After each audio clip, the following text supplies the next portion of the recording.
again, and welcome to Lesbian Talk. This time we are going to discuss our recent adventure to the land of... Oh, actually, I want to hear Omega's wonderful American pronunciation of this. Leicester? You're supposed to say Leicester or something, or Leicester. I will not be your monkey. I will not dance about fairy music. Y'all, we went to Leicester. No, I wouldn't. I never say. Okay, I say y'all sometimes.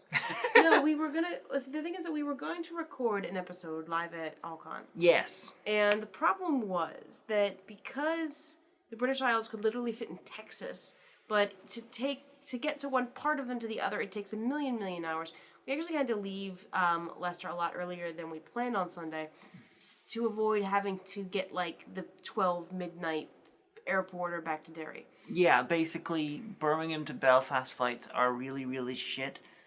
And then we have to get the airporter from the airport, obviously, back to Derry, and then get a taxi back there, and it's on the Back when things were civilized, we used to have planes directly from Birmingham to Derry, which would have made things easier. But yeah, so if you were at AlCon, that's why that podcast didn't happen. And although it wasn't actually listed as Lesbian Talk, it was listed as something else, which wasn't the name of the podcast, and it was listed as my podcast, but it's not. It's whatever. I didn't mind. I know I'm slightly more famous, even though I shouldn't be, but this is Omega's podcast, not mine. And then we had this idea. Well, we'll just do it, in the room with everybody, but because of various reasons and things coming up and family things and emergencies. Yeah, people getting sick and everything. Turned out to be just me and you and Sophie Liv from Agony Booth and Film Brain. And Film Brain wasn't well. Yeah. So we scrapped that idea. So it's our AlCon special, like 2 weeks after we... Yeah, but while we're going to talk about AlCon, it was a lovely convention, and I'm going to let you know that I did film a crossover with Film Brain while I was there. I have received the first half hour of it. Poor Film Brain, he's still uploading stuff to YouTube, and so he hasn't had time to, extract it and do all sorts of crazy crap to it and then upload it to Dropbox for me, so. But the film we were reviewing is Merlin the Return, which is a so shitty late 90s, early 2000s South African kids movie about children teaming up with Merlin to defeat Mordred. And it is terrible. Starring Rick Mayall. Completely misused in casting. Oh no, he was great. Yeah, but I kind of got the idea he would have been even better if it was just focusing on the bumbling adventures of Merlin in the modern day, trying to reconcile all this other kind of stuff. Yeah. But then, the involvement of the small child, as the quote-unquote main character-ish. The small children, which clearly was meant to be one small child, and then they changed it in some sort of script rewrite to try and make it more happy to sell to Americans, so they created the American guy who's literally stole the girl's plot. Yeah. And so, you basically spend all this time with them, and you're like, well, what about Rick Mayall and Fat Mario? Arthur. King Arthur, Patrick Bergen. But yeah, Merlin the Return is legendarily bad. And I was sent a copy by a fan who was at AlCon, so if you're listening, hi, thank you again. It's all your fault. And I watched it on a whim, because I'd seen it in the cinema, and, I'm told it came out in the year 2000, but I was 14 then. No, I was 17 then. I was 20. And I remember seeing it in the cinema. It played in my local, and I watched it because Rick Mayall. But if it came out in the year 2000, I recall being not entirely hating it. So I'm thinking, in my version, my headcanon of how reality works, this must have come out in 1997 when I was 14, when I was younger. But apparently it came out when I was 17, and I thought I didn't absolutely despise it, so I don't know. There was something wrong with my mind at that point. Okay. But yeah, so we did that. But I want to say right off the bat that Leicester was a very nice town. Yeah. Very nice town. The only thing I didn't like was that the taxis ran on a meter like Americans. See, I got so used to Derry where it's a fixed rate by where you're going to from where you're going from. Yeah. I'm like, oh, right, the meter. Yeah, in Derry it's a case of, you get in your taxi, say you're in this place called Completely Made Up Heights, and you're going to another place called also Completely Made Up Gardens, and no matter how long it takes you to get there, it will cost you the same any time of the day. Yeah. If I get Usually it's like $3 or $3.50 to come back from the town center Yeah. here. It's about like £5 to get from here to yours. So, but anyway. Well, most places in England use a meter. I think even Belfast does. The fixed rate thing might just be a dairy thing. Oh, fair enough. I mean, it's convenient. It's a civilized thing. It is. It really is. But yeah, so there's also many different subways. Also a good mark of a good town. So I like to eat Subway. What were you excited about in Leicester? Many things. We went to see the King. We got to see Richard III. Yes, we saw Richard III because a while back we had watched the documentary The King in the Car Park. Oh, it's great. It's on YouTube. Check it out if you haven't seen it. It's on Netflix too, starring. I mean, yeah, I'm sorry, not yet. Netflix. That was presented by Simon Farnaby from Horrible Histories, about the truly bizarre discovery of Richard III's body under a car park in Leicester, and this thing here, that story is the world's greatest episode of Bone Kickers because It really is. Because like when I first saw the documentary, that's exactly what I thought of. Because you have a crazy woman who believes in shit, who is right about this thing being incredibly unlikely, and it works. It did. It is a Bone Kickers episode. In the documentary, they didn't make clear that years and years of academic and historical research went into this. So it's not like they just picked a car park at random and guessed. What happened they had was a fairly good idea. They knew he'd been buried in this particular abbey, which had been friary, which had been destroyed during the reign of King Henry VIII because he created Protestantism in England. And then 100 years later, this guy tried to find it, and he was in the wrong place. So everyone assumed that the body was thrown into the river because he couldn't find the body, and people just leapt at that. But then they discovered hundreds of years later that he dug in the wrong place, and No, he just went to the wrong friary. yeah, well, still the wrong place. But he was in Blackfriars rather than Grey Friars, other side of town. That is a difference. So yeah, but she apparently this woman who I'm sure is a lovely person, but the documentary makes her seem completely mad. yeah, Like, I'm not saying she's mentally ill. She's just completely mad. I think she might just be heavily spectrum, and Richard III is her thing. But she basically pushed heavily for the university and to get, and she even crowdfunded to pay for the dig. Yeah. And to dig up this car park in the middle of Leicester because they thought that's where the friary was. And the first trench they dug, they found human bones, and it was right under things saying R. And then they dug another trench, just we got a body here. Let's have a look at this. Richard III. Yep, and it's really great because they confirmed it like within mitochondrial DNA. Yeah. From this Canadian some guy. random. He's a Canadian cabinet maker who is descended from whatever family, the Plantagenets. The Plantagenet. never say that Richard's sister's female line. Right. And he has no sister, so he is actually the last who will have the mitochondrial DNA of Richard III. Well, he should donate some blood or something. Well, just saying that if he hadn't found him now, they would be a lot less conclusive. We can clone some Plantagenets if we need to in the future. But yeah, so and I have to say this because he's been laid to rest earlier this spring in the cathedral there, and we were desperately trying to figure out through most of our time going through the cathedral, was it a Catholic or Anglican? We finally realized it was Anglican because there was no font or anything like that, Now, which I found surprising considering he was a Catholic. Well, maybe Leicester doesn't have a Catholic cathedral. Yeah, Leicester's like, well, we're Anglicans. I mean, and don't get me wrong, it's nice because they ask, well, please will you donate to our fine cathedral, and you put your £3 and then you can go around, and it's a lot better than the really old cathedral we went to see when we were was it in Stoke-on-Trent or Stafford? Stafford. Because, there was a church committee meeting going on in one bit, and the guy was like, oh, no, feel free to walk around and take pictures while they're, discussing church business, and I felt kind of bad, But so it's a nice church, and then you go around into this area, and then there's a guard standing by, just in case anyone gets any ideas, and I'll have the pictures up during this part, a very, very graphically pleasing sarcophagus. Yes. It's very striking. It's like solid marble with a cross dug straight into it, down to the very bottom of it, pretty much.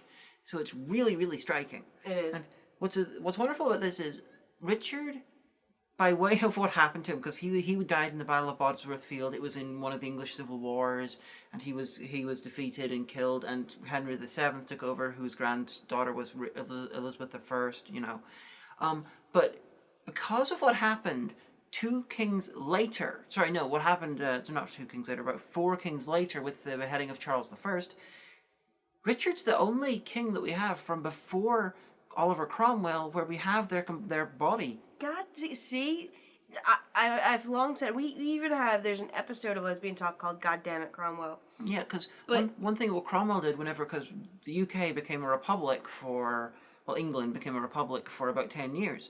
And at the very start, they went into Westminster Abbey and took all of the graves of the kings and they basically threw the bones around.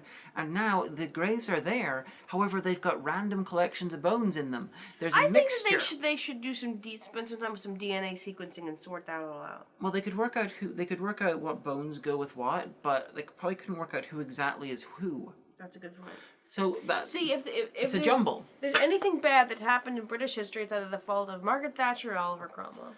But because of this, we have Richard III. I think he's missing his feet, but everything else, we've got him, and he's in Leicester. And Leicester, okay, honestly, I think he probably should have gone to York, because Richard was the second king after the War of the Roses, which was the war between the House of York and the House of Lancaster. And But who will sit on the Iron Throne? But he was, and yeah, that war was one of the inspirations for Game of Thrones. But Richard, his family were from York. The symbol of York is the white rose. That they use lots of white symbolism. It's a good thing that they both have roses, because that's really convenient. That's why it was the War of the Roses. Well, I know that, but then it would really be bad if it was, the war of the lily and the tulip. That's kind of awkward to say. But because his family comes from York, that's their ancestral home. That was where his roots were. So honestly, I can see why York wanted him to go there. There are a bunch of other people. They already have Vikings, though. Yeah, they do. York has a bunch of Vikings and a lot of other historical stuff. They were the English big city that was conquered by William Wallace. They were a bunch. They have a bunch of things. Leicester has honestly very little, so I can understand why Leicester should probably have him. They have two really good subways. Yes. Let's not forget the important parts here. But there was apparently a court battle which was attempted right after he was discovered, where these people who claimed to be descendants of his, saying that they knew what Richard would have wanted and he would have wanted to go to York. Bullshit. And it was thrown out.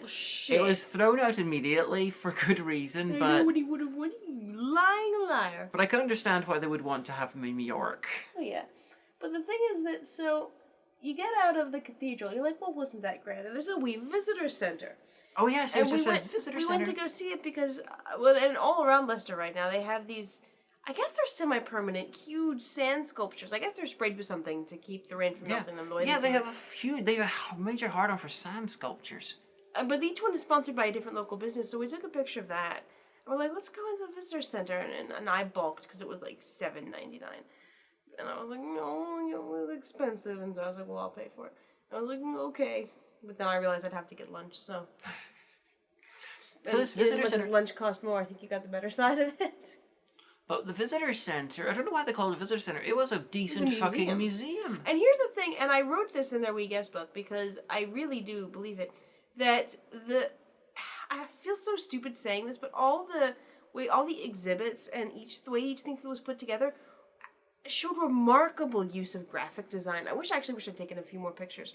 But I was like, wow, each one of these things has impact. It was a lot of multimedia stuff. Like one of the things where you're like, it has stuff on the walls about people marching, getting ready for this big battle. And projected from a projector in the ceiling is like the silhouettes of like silhouettes of live action people marching and stuff. It's just really, really well put together. It was really striking. And then you go up to the bit Apparently upstairs. it cost a hell of a lot of money. Someone who was a local told me that it cost a hell of a lot of money, and people were pissed off about it. People are still pissed off about it. But it's like, that's going to be Richard's going to be a tourist attraction for Leicester for hundreds of years. Oh, why? Leicester is the only English city, apart from London, which has a king buried in it, as far as I can remember. Yeah, I mean, it's a good investment. It really is. Except for Avalon, if it's go off the coast of Gloucester or something. Whatever. Avalon. Back to Merlin the Return there. I was thinking Gargoyles, but alright. Well, Avalon, King Arthur. Yeah, I know, but it's either I think of that or The Mists of Avalon, which was not the best miniseries. Basically, I know The Mists of... Alright, tangent. I know The Mists of Avalon is, a very good book, and I'll get around to reading it eventually. But basically, I know it's supposed to be, see, the women in Arthurian Legend did stuff too, but the miniseries kind of made it out to seem like everything sure would have been grand if it wasn't for those goddamn women messing everything up.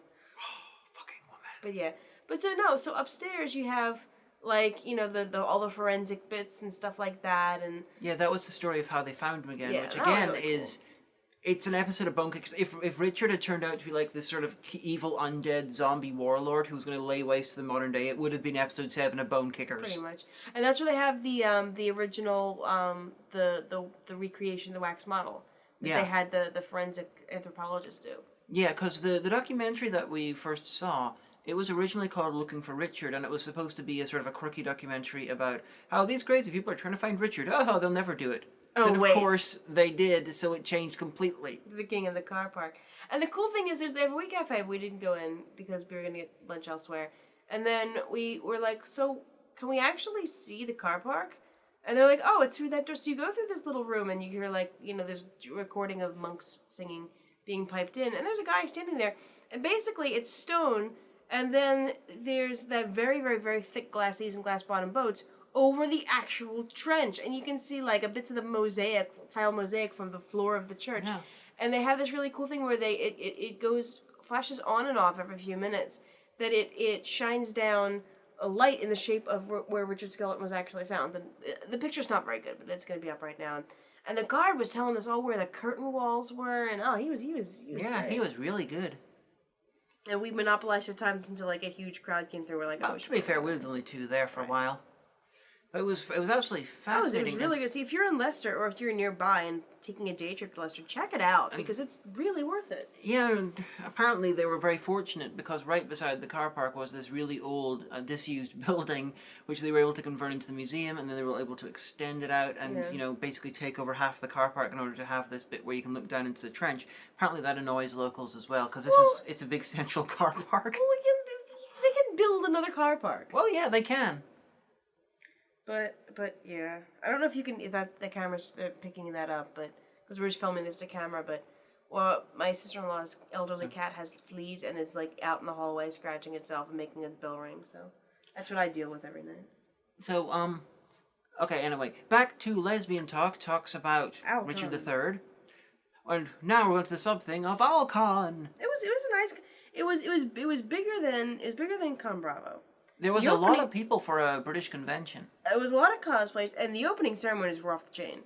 It was very loud. Well, because the thing It is was in that a pub. It was at De Montfort University, which, oh my God, I want to go there. Their buildings are amazing. But so there was in the school pub, which had a stage and everything like that, and it was very loud. And there was a point one time where like you know how you'll be in like a sporting event, and, like all that big confetti comes down, or like it does at Eurovision and stuff like that. That happened. Oh. Confetti crackers like were in the ceiling and released confetti. Okay, I missed that. I sort of I missed most you of weren't- the you opening weren't- ceremony you were because I crashed. But so that was pretty cool. They sang the theme from Steven Universe apparently, which I don't know.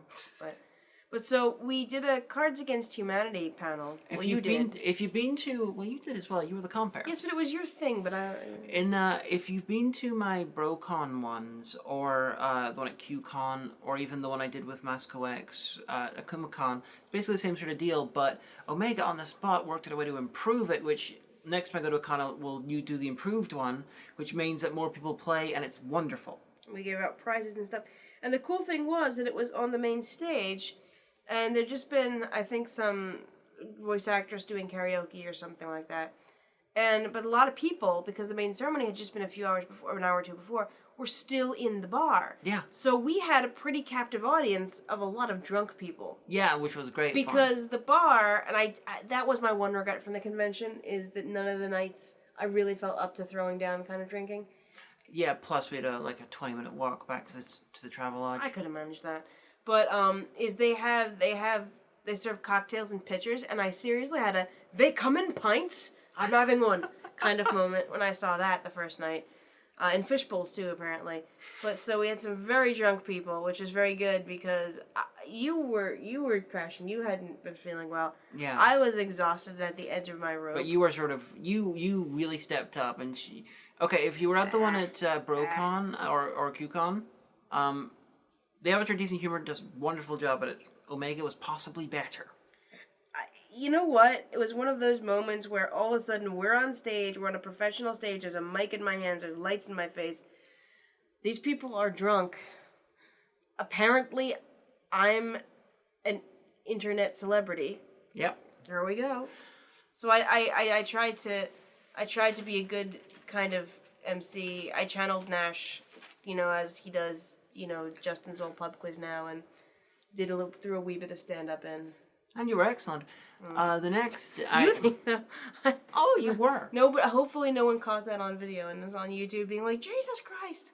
But gave away, as per usual, I gave away some terrible films because, here's a guilty little secret. I go through a lot of films that I buy to possibly keep and possibly to review, and ones I don't want to keep for either of those purposes, I throw into a bag to sell. But when I go to a convention, I go through them, I collect 3 or 4 that look interesting, and I give them out as prizes for the Cards Against Humanity. Prizes. Well, I mean, everyone seemed to have fun. And Sophie Liv, she was trying to come in from Denmark. And so she showed up, like, midway through the thing, and she was like, oh, hi. Like, on stage, we're like, oh. She's like, it's Sophie. We're like, oh, because we haven't met her in person. And we're like, sit down. You have that seat. Yeah, so she immediately joined us. But the next day, I did my 10 films panel, which was not recorded. It was going to be recorded, but we didn't have a tripod, so I decided, fuck it. It was pretty similar to the one at BroCon anyway. It was very similar. There was 3 different films. I included Merlin the Return, The Life Zone, and Father's Day, instead of like Zsasz Saturna and Versus and something else. That went well. Simi Dance, maybe? It went quite well. Unfortunately, these guys were more prompt with the timekeeping, so, and I did my usual thing of going over time, so the last 2 films weren't done. Ah, well. Meh. There did seem to be a little core group of Channel Awesome fans. Yeah, there were. Yeah. In as much as the Channel Awesome panel was you, me, Film Brain, and we're like, Sophie's close enough. Agony Booth is close enough. Yeah, she can join us. I mean, I haven't, gotten an angry email from Doug yet about it, so... Well, Matt hasn't uploaded the footage yet. But, so yeah, we had a 2-hour Q&A session there, which was mostly about YouTube politics, YouTube copyright stuff, and it's like, oh, as I'm not really animated during that because I can bitch about such things, but I would much rather talk about films. But no one asked me about films. I mean, there was the dealer's room was okay. It was kind of small. But it was only there on like the Saturday. It was only there for one day. Which was just ridiculous. We got some really cool cookies. Did you eat your cookie? I did eat my cookie. I ate mine. It was pretty good. Oh, we were dragged around Leicester, and it was wonderful because there was cooler stuff in the shops outside of the con. I mean, we found a secondhand toy shop where I got this selection of classic old Transformers, where it was like this. Oh my God, they had every toy from the 80s and 90s. It yes, was glorious. And they were all decent prices. If that shop was in Derry, holy fuck, would I have everything? I mean, like literally, like I could not walk past a single one of the glass displays and not be like, oh my God, I had that. Oh my gosh, I used to watch that show. Oh my God, my friend had that and I wanted it. Yeah. They had a sectar. That was that really short-lived insect-based show. So I walked out of there with they had the selection of Transformers, which was 3 of these for a $5 on this row. So I noticed on that thing, and I was sure it was an accident, a complete original, I think it's a 1982 Psy-Kill from GoBots. And this is like this is decent size. This is like one of the metal ones. Yeah, one of the old metal, big chunky sort of GoBots. And so I was like, I am getting that, and I will buy 2 of the other ones just to make up numbers. But holy fuck, I have a GoBot now. I got 3 I used to have so many Micro Machines, you guys. I don't know where they are now, but I got 3 Micro Machines. They also have a really good sort of secondhand DVD place where I end up with like 10 films as per usual. So there's a lot of retro consoles and. I convinced someone to sell. To buy a copy of Clash of Empires, which is the Chinese Roman film by the guys who made Vikingdom. The Forbidden Planet, but we've been in Forbidden Planet before. Yeah. So there was that really cool crystal shop that I wanted to go into, but it's a good thing I didn't because I would have bought crystals that I don't need in life. Yeah, we would have bought more stuff, but we decided to not bring hold baggage. Which is fortunate. It would have been £30 each way. Yeah. That's 60 quid. That's even more in US. That's what, like 80 US? 50-ish or 60, I think. No, 60 pounds total because it was 30 each way. 60, that would probably be about 110.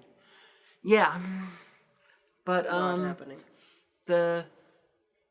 Yeah, it was a good con. I met up with a lot of good people. And they had a Weatherspoons. Yes, they did.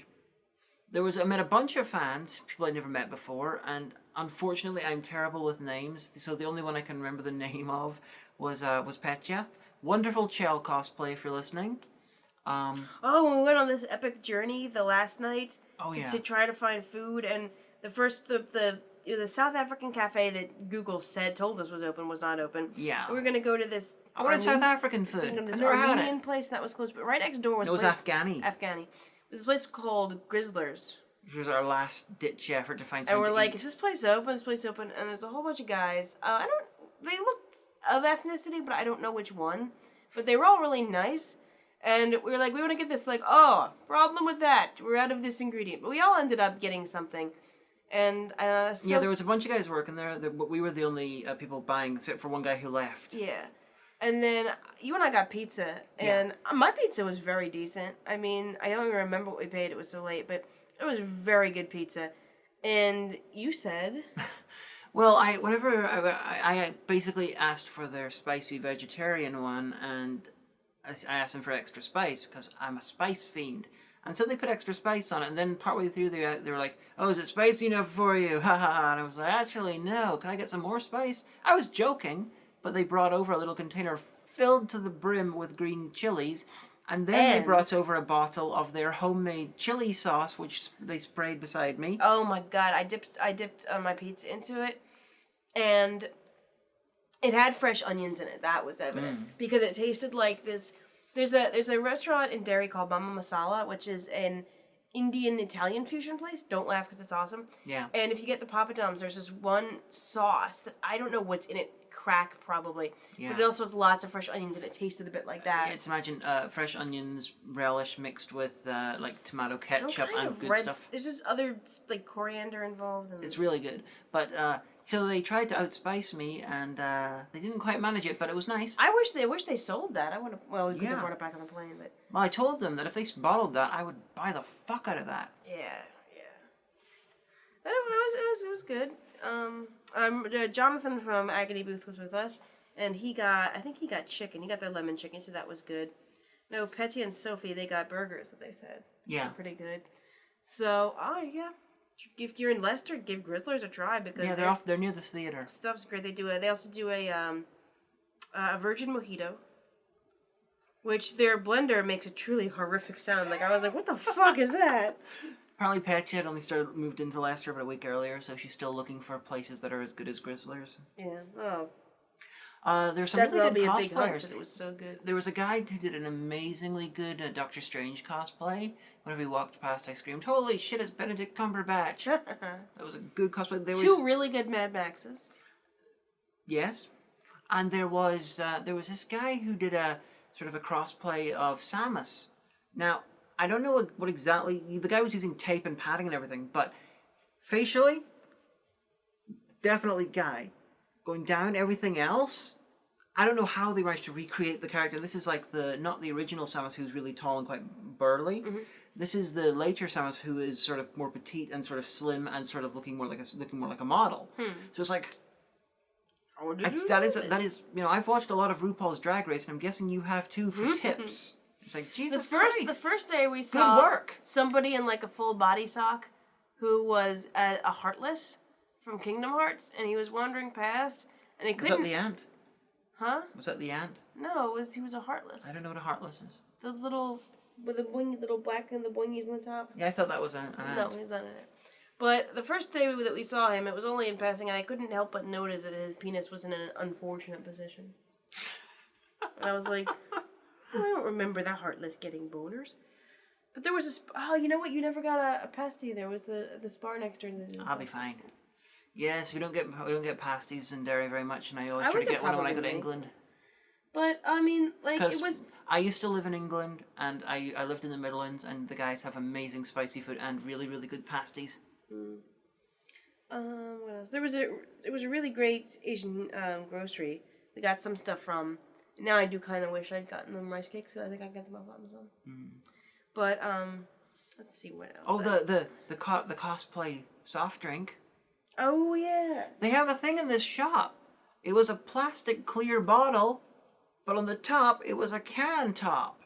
They were connected. It was like Frankenstein's monster shit, or a can pretending to be a bottle, or vice versa. And they had It was genius. They had Korean hot chili paste, and I was gonna get some, but we realized I can't really get that past security counter. Yeah. Because I could put it into a wee little 3 milliliter shampoo bottle. But well, she was supposed to come, but he had to drop out at the last minute.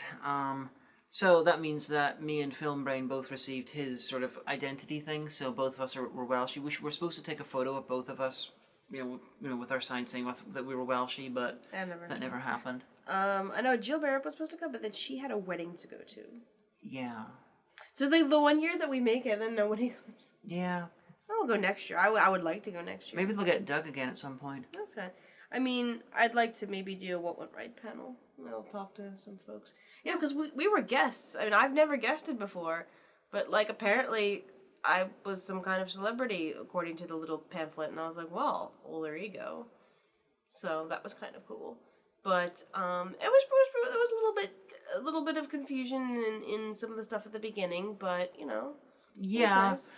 AlCon, as far as I can tell, nice convention, well done, enjoyable, really, really good. Occasionally makes mistakes. Yeah. Like, it got my name wrong, which was funny. Yeah. Or we were told that we should come to opening ceremonies, but not that we had to do anything. Yeah. So I was there to represent us both, and I figured it'd be like Con Bravo, where I just end up be like, Hagen is resting. She'll be here soon.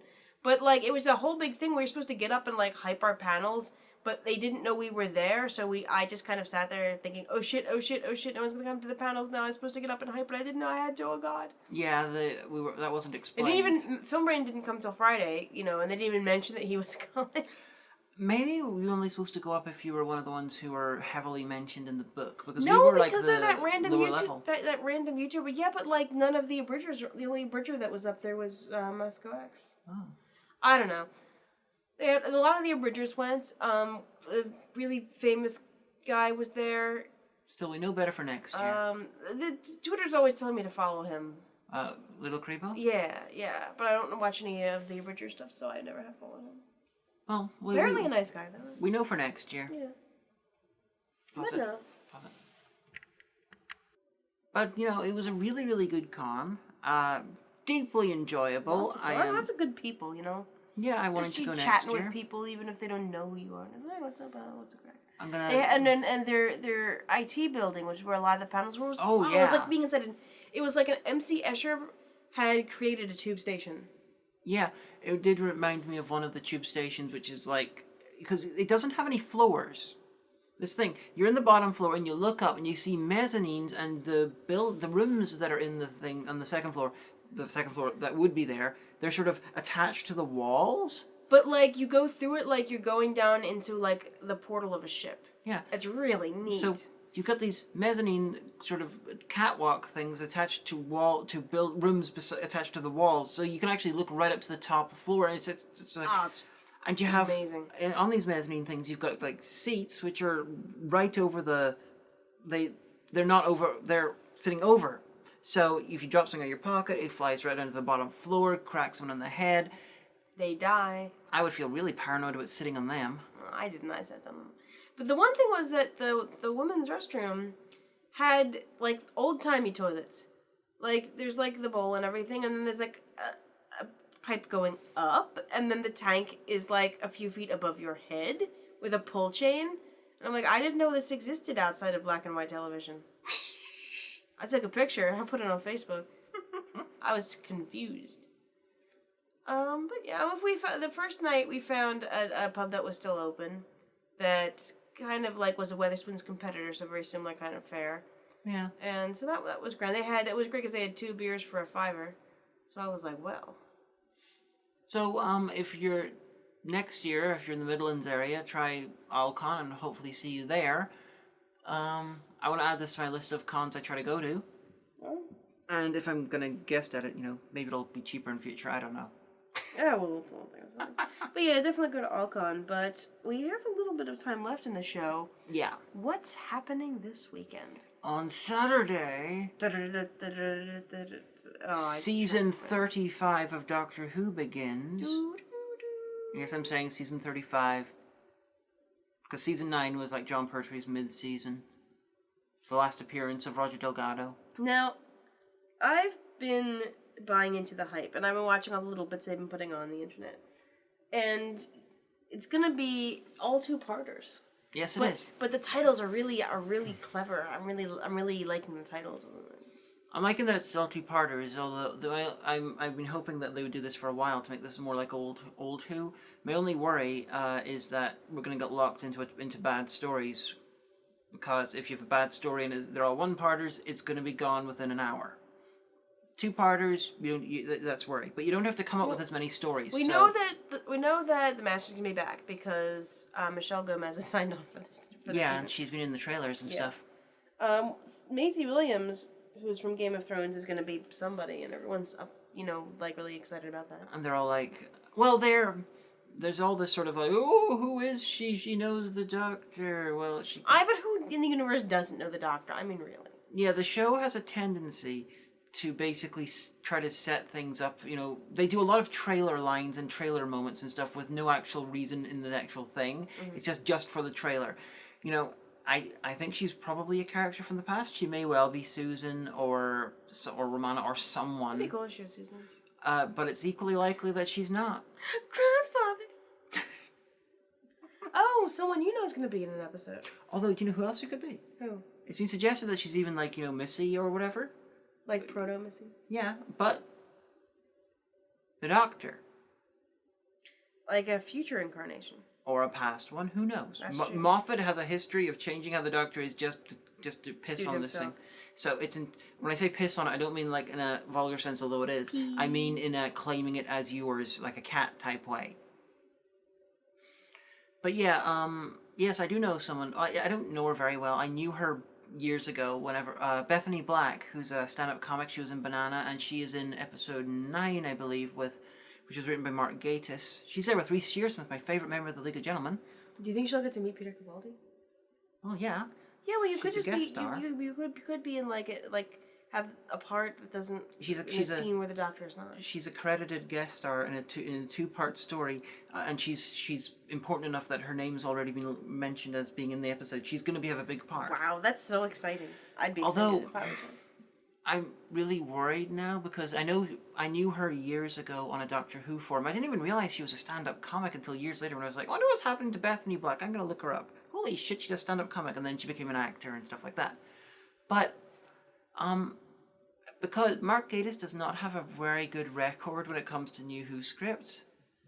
He'd be wonderful with Adam Adamant, but his scripts for New Who don't tend to be very good, which is weird considering he spent a lot of time writing Who, like novels and Big Finish and stuff. Because he did, what was it?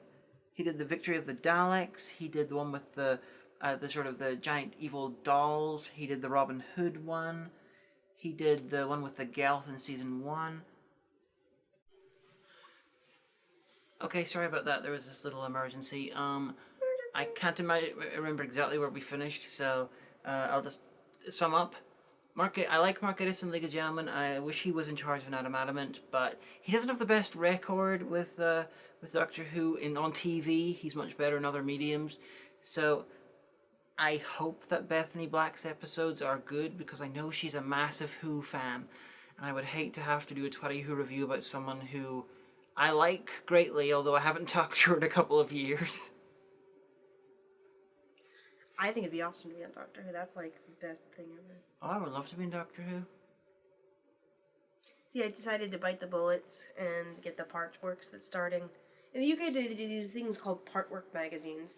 And basically, like the one that's been really popular for a while is basically they send you out a little pamphlet and a part like once a fortnight or once every week or once a month. So you can construct something over a long period of time. Yeah, like one that sells really well at my shop is to build a 3D printer. And I'm sure by the end of it, you could have bought 2 3D printers for the money you've sunk into actually building your own. Yeah, because you do it piece by piece, but it costs way more in the end. But the Doctor Who, it's a nice little hardcover book, and there's going to be 80 of them. I believe it's articles from Doctor Who magazine over the years. But it's not Doctor Who magazine. It's a BBC. Yeah, but I think that's where the original the words came from. Oh, I think that's possible. But I got the first one was $1.99. The second one will be $6.99. Then there'll be $9.99.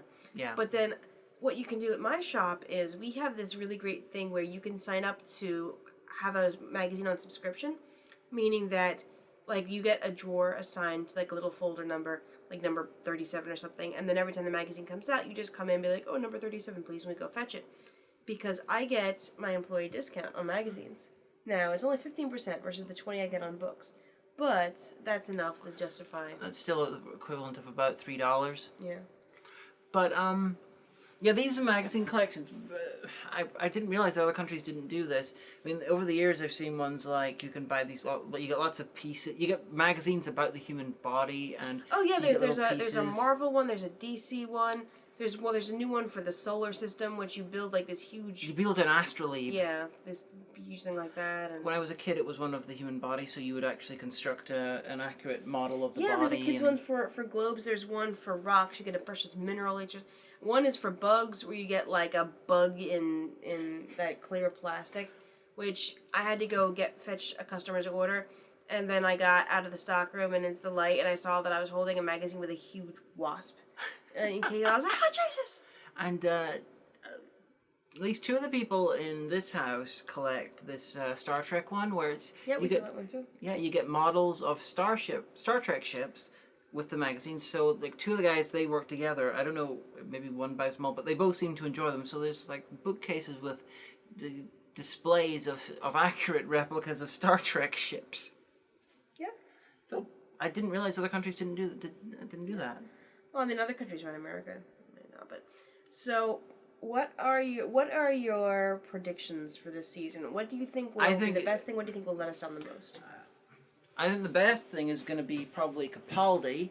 I think the worst thing is going to be the fact that Moffat is going to continue to do what Moffat does, which is try to put his mark on Doctor Who to make it more his. Big huge story, and big huge story. He's going to do what he does with doing the same tricks but in a different order, as he always does.